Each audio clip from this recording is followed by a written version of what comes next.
সুনামগঞ্জের জগন্নাথপুর উপজেলায় বিএনপির কার্যালয়ে ভাঙচুর ও অগ্নিসংযোগের অভিযোগে সাবেক পরিকল্পনামন্ত্রী এম এ মান্নান সহ ৪৯ জনের বিরুদ্ধে মামলা দায়ের করা হয়েছে।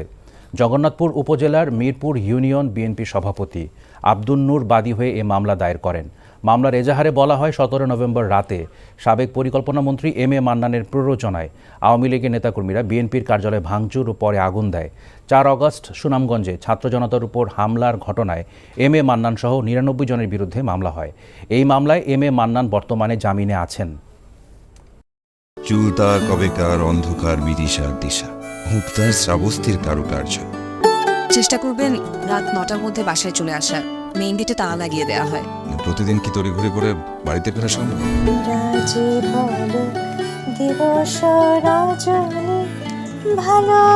একটা কথা বলতে চাই, তুমি ভীষণ সুন্দর গান করে। প্রেম পেরোলো অনেকগুলো মাস, ভালোবাসা মেখে আজ তুই অভ্যাস। তুমি আমি এসে খুব সমস্যায় ফেলে দিলাম, তাই না? আসলে গাছ আর সম্পর্ক দুটোই একই রকম। জীবন্ত রাখতে হলে যত্ন নিতে হয়।